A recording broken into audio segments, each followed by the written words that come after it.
अस्सलाम वालेकुम guys, welcome back guys. आज हम लोग बात करेंगे कि किस तरह से आप लोगों ने यूनिवर्सिटीज़ को सिलेक्ट करना है और किस तरह से उसमें अप्लाई करना है। तो फर्स्ट ऑफ़ ऑल आप लोगों ने अपनी एक रिपोर्ट तैयार करनी है। आप लोग एक्सेल यूज़ करते हैं या वर्ड यूज़ करते हैं, अगर दोनों में से कुछ भी यूज़ नहीं करते तो एक पेज ले लें, बेहतर तरीका है। आपने क्या करना है, कुछ कॉलम्स बना लेने हैं। लाइक अगर आप लोगों ने सबसे पहले अपना एक कंट्री सेलेक्ट कर लिया है, जैसे कि ऑस्ट्रिया, तो आपने एक कॉलम बना लेना है अपना।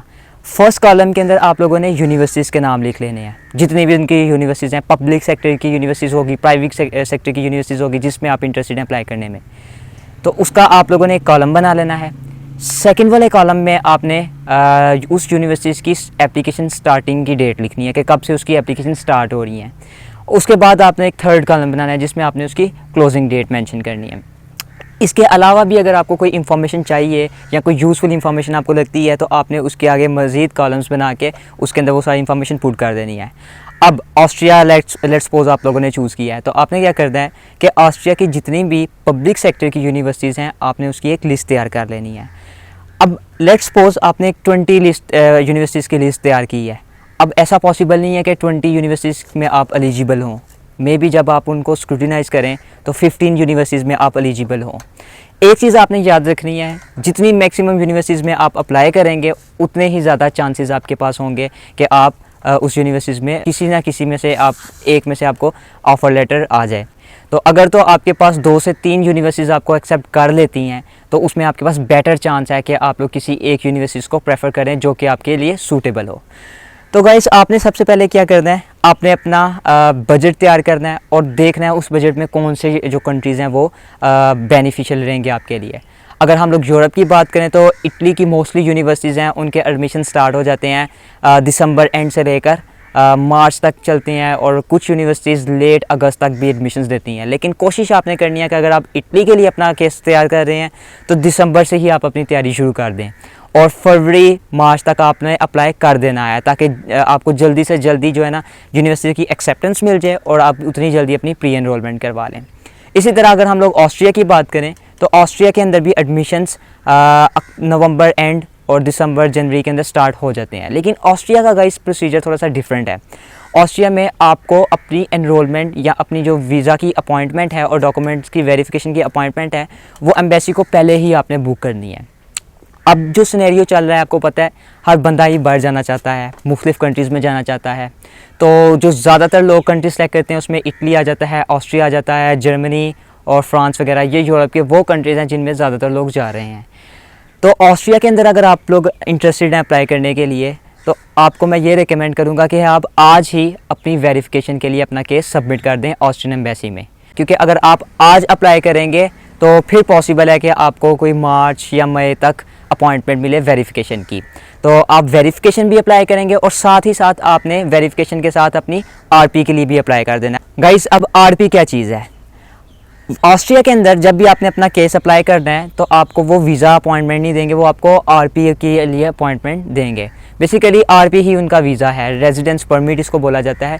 आपने जब अपना केस फाइल करना है तो उसके लिए आपको अपॉइंटमेंट चाहिए होगी। तो आप अगर आज अप्लाई करेंगे तो आपको मे बी मार्च या मई तक आपको वेरिफिकेशन की अपॉइंटमेंट मिल जाए, और इसके 3 से 4 माह के बाद की आपने अपॉइंटमेंट रखनी है अपनी आरपी के लिए, क्योंकि 3 माह ऑफिशियली एम्बेसी ले लेती है आपकी डॉक्यूमेंट्स को वेरीफाई करने में। तो 3 माह बाद वो आपको डॉक्यूमेंट्स अगर दे देती है तो बाकी डॉक्यूमेंट्स आप साथ अटैच करके तो तकरीबन 4, साढ़े 4 या 5 माह के बाद आप जो है ना अपनी आरपी के लिए जा सकते हैं। तो कोशिश आपने ये करनी है वेरिफिकेशन की डेट से 4, साढ़े 4 या 5 माह तक आपको जो है ना आरपी के लिए अपॉइंटमेंट मिले।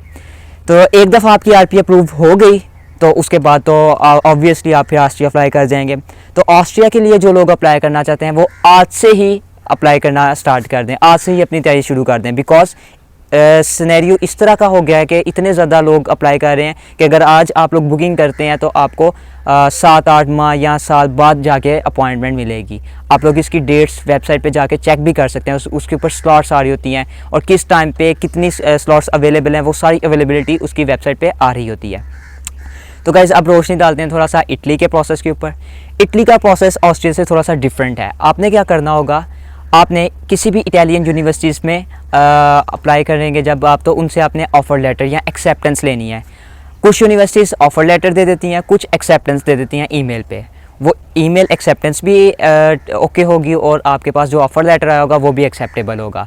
अब जब आपने नवंबर या दिसंबर जब भी आप अप्लाई करते हैं और फरवरी तक ये प्रोसेस चलता है, फरवरी मार्च तक, तो अगर आप इस टाइम पीरियड में अप्लाई कर देते हैं तो पॉसिबल है कि आपको मई से पहले उसकी जो अनाउंसमेंट है वो बता दी जाए।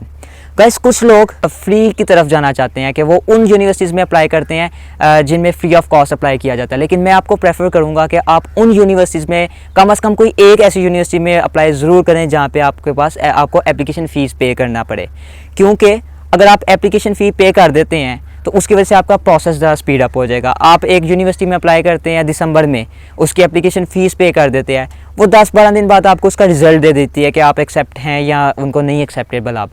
तो ये आप लोगों के लिए चीज़ बेनिफिशियल है, क्योंकि अगर आपको दिसंबर में आप अप्लाई करते हैं और आपको फरवरी एंड तक भी अगर आपको एक्सेप्टेंस आ जाती है तो आपका केस जो है वो बहुत ज़्यादा एक्सेप्टेबल मीन्स में जा सकता है, क्योंकि उसके बाद आपने प्री एनरोलमेंट करनी है। जैसे ही प्री एनरोलमेंट के लिए एप्लीकेशन ओपन हो आप फ़ौरन प्री एनरोलमेंट कर दें। जितना जल्दी आप प्री एनरोलमेंट करेंगे उतना जल्दी पॉसिबल है कि आपको वीज़ा की अपॉइंटमेंट मिल जाए।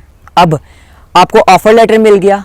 ऑफ़र लेटर कोशिश आपकी यही होनी चाहिए कि आपको मार्च से पहले मिल जाए, बिकॉज मार्च एंड में और अप्रैल स्टार्ट के अंदर एम्बेसी ने और जो ऑस्ट्रियन मिनिस्ट्री है एजुकेशन की, उसने अपनी प्री एनरोलमेंट के लिए पोर्टल को ओपन कर देना है। फिर आपने उसमें प्री एनरोलमेंट करवानी है। जब आपकी प्री एनरोलमेंट हो जाएगी, प्री एनरोलमेंट के बाद आप लोगों ने इसको सबमिट करवा दिया तो 15 से 20 दिन लेगी आपका सारे केस को स्टडी करने में, और 15-20 दिन के अंदर वो समरी फॉरवर्ड कर देगी आपकी रेलेवेंट एम्बेसी को। लेट्स सपोज आपने अप्लाई किया हुआ है इस्लामाबाद एम्बेसी में, तो वो केस जो है आपका वो इस्लामाबाद एम्बेसी को आपकी समरी फॉरवर्ड कर दी जाएगी। तो जब आपकी समरी फॉरवर्ड हो जाएगी, इस्लामाबाद एम्बेसी फिर उसके लिए अपॉइंटमेंट्स वीज़ा की ओपन करेंगी। अब वीज़ा अपॉइंटमेंट लेना एक थोड़ा सा इशू बना हुआ है। पहले तो लोग ये करते थे कि ईमेल करते थे अपॉइंटमेंट्स के लिए और उनको ईमेल के थ्रू अपॉइंटमेंट मिल जाती है, लेकिन अभी की जो लेटेस्ट न्यूज़ है वो ये है कि अब इस्लामाबाद एम्बेसी ने अपने पोर्टल के ऊपर, अपनी वेबसाइट के ऊपर एक नोटिस जारी किया जिसमें वो लिख रहे हैं, उन्होंने 2 फ़ोन नंबर्स दिए हैं, आपने उस फ़ोन नंबर्स पे कॉल करके अपनी अपॉइंटमेंट बुक करवानी है। ये 23 तक का प्रोसेस था, 2023 में ये प्रोसेस एप्लीकेबल है अभी तक, लेकिन नेक्स्ट ईयर क्या प्रोसेस होता है वो नेक्स्ट ईयर देखा जाएगा, और साथ ही साथ हम उस पर भी वीडियो बना के आपको बता देंगे कि किस तरह से नेक्स्ट ईयर का प्रोसेस होगा। लेकिन एक बात तो तय है कि प्री एनरोलमेंट तक तो प्रोसेस सेम ही होगा। Pre enrolment summary Islamabad embassy को फॉरवर्ड कर दी जाएगी जून-जुलाई तक, तो उसके बाद फिर अपॉइंटमेंट जब एम्बेसी स्टार्ट करेगी तो अपॉइंटमेंट्स किस तरह से देगी, उसका क्या प्रोसेस होगा वो हम लोग नेक्स्ट जून-जुलाई में देखेंगे, और फिर उस बेस पे भी आपको हम लोग आगाह कर देंगे। तो ये था इटली का सारा प्रोसेस। एक दफ़ा आपको अपॉइंटमेंट मिल गई, वो आपको वीज़ा इशू कर देंगे, उसके बाद आप लोग अपनी स्टडीज़ इटली में कंटिन्यू कर सकते हैं। गाइस ये था हमारा आज का सेशन। नेक्स्ट सेशन में हम लोग बात करेंगे कि आप लोगों ने किस तरह से जर्मनी और फ्रांस की यूनिवर्सिटीज़ को सर्च करना है और उनमें किस तरह से अप्लाई करना है, उसका क्या प्रोसेस होगा। तो स्टे कनेक्टेड विद अस। अल्लाह हाफिज़।